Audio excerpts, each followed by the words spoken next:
Hi, my name is Lorenzo Hogans II, and today's video newsletter topic is going to be We Are Finite. Now, what do you mean by that, Lorenzo? We are finite. What I mean is that we are going to perish. We are all going to expire, and we all are going to die. I don't know of a easier way to put that, but as your paramedic, I want you to know that I see it every day, and it is inevitable. We are aging, we are getting older, all of us. From the time of birth, we are beginning the dying process, technically. And so, a couple of things that I wanted to cover today was a poem that I wrote on the subject, and a Bible verse from Ecclesiastes from my good man, King Solomon, and just a few ideas that I just kind of want to convey to you about your own life, and maybe it'll change your outlook, maybe it won't. So, we'll start off with the poem that I wrote, and this actually comes from my book, Paramedic, 100 True Tales of a Public Servant. Its focal point is around the 100 True Tales, but in the beginning, I decided to throw in a poem that I think is relative to everything that I've got going on in the book for you. And before each tale, I usually put what I call a paramedic pointer. It's usually a piece of medical advice that you can implement, and I also did so at the beginning of this poem. And the poem is called Same Race, Different Checkpoints.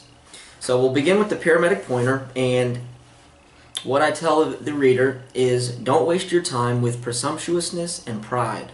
Vanity is meaningless. In due time, we will all return to dust from which we came from. And if you don't believe me, visit a nursing home or a hospice. So here it is, same race, different checkpoints. That was the paramedic pointer. Here's the beginning of the poem. And of course, I'll read it all the way through. So, same race, different checkpoints. Billions of runners around the globe racing to the finish. Have they lived a fulfilled life, or did life wastefully diminish? The gunshot of birth marks the beginning of the dash. An annual birthday bell rings, marking each contestant's lap. Vanity infects the youthful with haughty eyes upon their face. Aging is only fiction, they say, I am in first place. But the street clinician knows from traveling place to place that the younger in age only means further behind within the race. All must finish, no matter the rate or pace. Whether in tragedy or triumph, death inevitably awaits. Many lost ones look above in search of a full moon, to sway into the night and drink until they swoon. But truth is found in the morning star. In time these words will prove. There is only one way to an eternal win, a myriad to lose. Understanding breeds objectivity. Know this, and one shall exploit. All are in the same race. The only contrast is one's checkpoint. And that concludes the poem. Now, Lorenzo, what do you mean by truth is found in the morning star? The morning star is kind of like an alias term for Jesus. And as Jesus said, He is the truth, or I am the truth, the way, and the life. And so, the term morning star is used in the Bible a few times, and they're referring to Jesus. So, just wanted to bring a little bit of clarity there. And I wrote this poem in mind of the subject of we are finite. And, we're all going to pass away. Some of us are going to last, a lot, are going to have a lot shorter lasting life than others, just because there's so many freak accidents that could happen. And that's just what it is, As your paramedic and advocate, I really want you to keep that in mind. And with that, I want to share what Solomon has to say, King Solomon has to say in the book of Ecclesiastes. Now, a quick word on Ecclesiastes. It's the most cynical book in the Bible. probably my favorite because I kind of enjoy the dryness of it all, and I enjoy it because it's actually true. And what King Solomon is saying throughout the book of Ecclesiastes, I'll try to be brief with this, is vanity is meaningless because we're all headed towards the same place. We're all gonna die. That means no man is better than the next. I don't care if you're rich. I don't care if you're beautiful.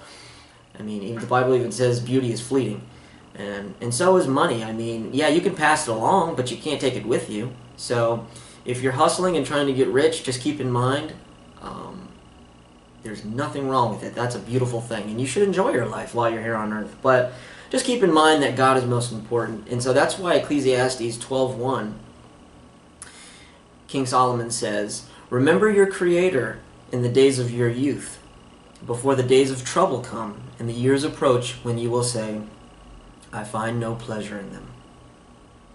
I think that is so wise to keep in mind because, like I said, coming from a paramedic perspective, I see things happen all the time.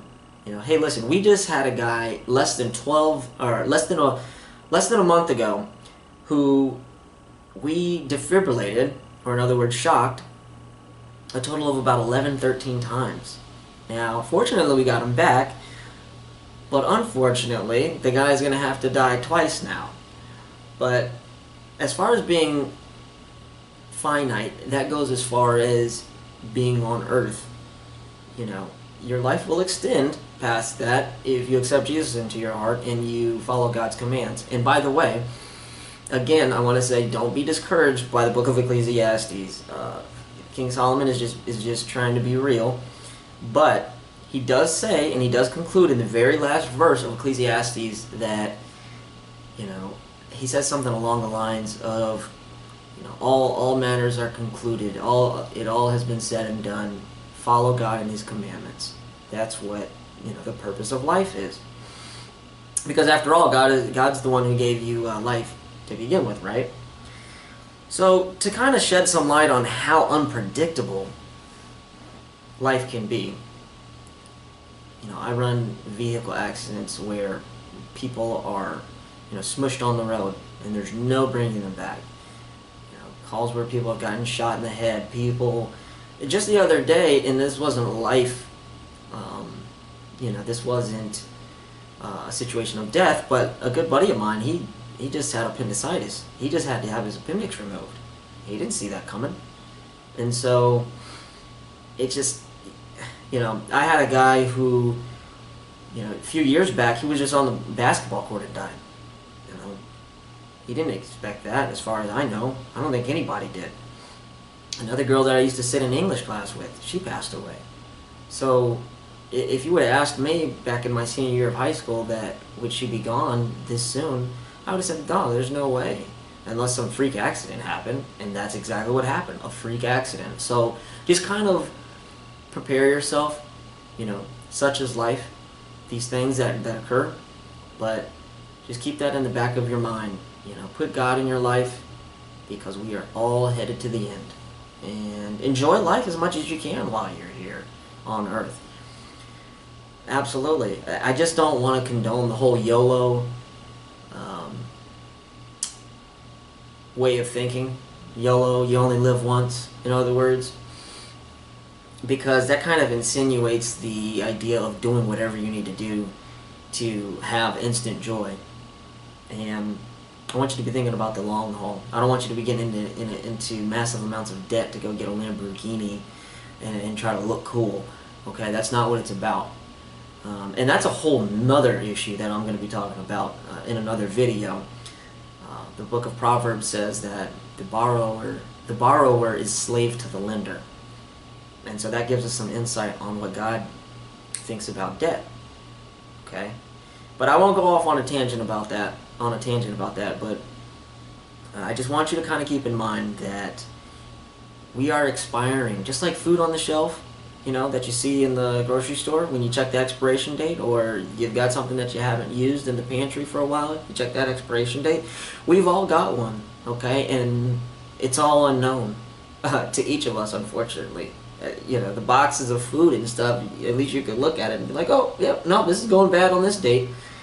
But can you say what your expiration date is? You can't. Neither can I. No one can. So keep God in your life.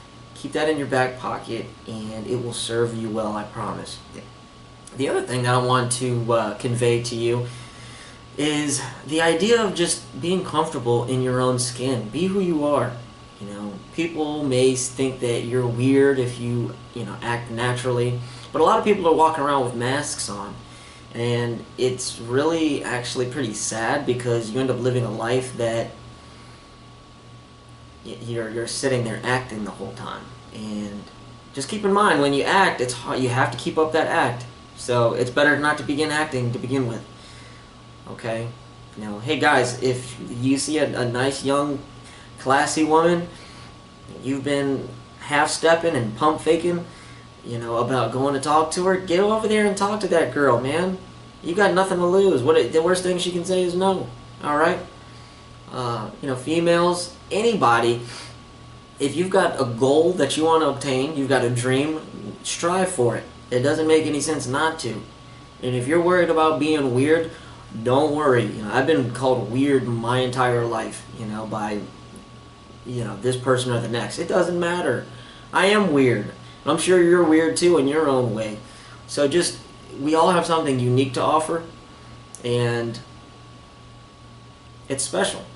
God, and proof of that is that not any two of us have the same fingerprint. Neither one. You and I do not have the same thumbprint, nor do me or the rest of the billions of the population in the world. And that alone should say that, God is putting a stamp on each one of His creations as unique. That alone. Even the Bible says that the hairs on your head are numbered. So don't be afraid to be who you are. If you've got something you want to do, you want to go climb that mountain, and I mean physically go and do some rock climbing or some crazy exotic, rock climbing or something like that. Hang gliding. Maybe not hang gliding, because sometimes you can't predict those winds out there. I don't want anybody getting hurt out there, but you see what I mean. If there's something that you've been half-stepping and pump-faking on, stop. Alright? Just stop. You are expiring. Do what you want to do, as long as it's within a respectful means and within that common courtesy window, if you will. So that's all I got for you today. Hey, if you enjoyed the content, hit the like button, hit the subscribe button. And if you got any comments, any words of encouragement for the viewer, or any Bible verses that you can contribute, go ahead and put them in the comments below. And my name is Lorenzo Hogans II. The poem that I read today was from my book, Paramedic, 100 True Tales of a Public Servant. Make sure you go check that out on Amazon.com. And my other book is The Corridor That Lies Between Greatness and Insanity. It will teach you how to deal with struggle God's way. And it also speaks of signs given to me from God and how to identify these types of signs when you are communicating with God through prayer and reading the Bible and all that good stuff. So check those out, on Amazon.com, and I will see you on the next video.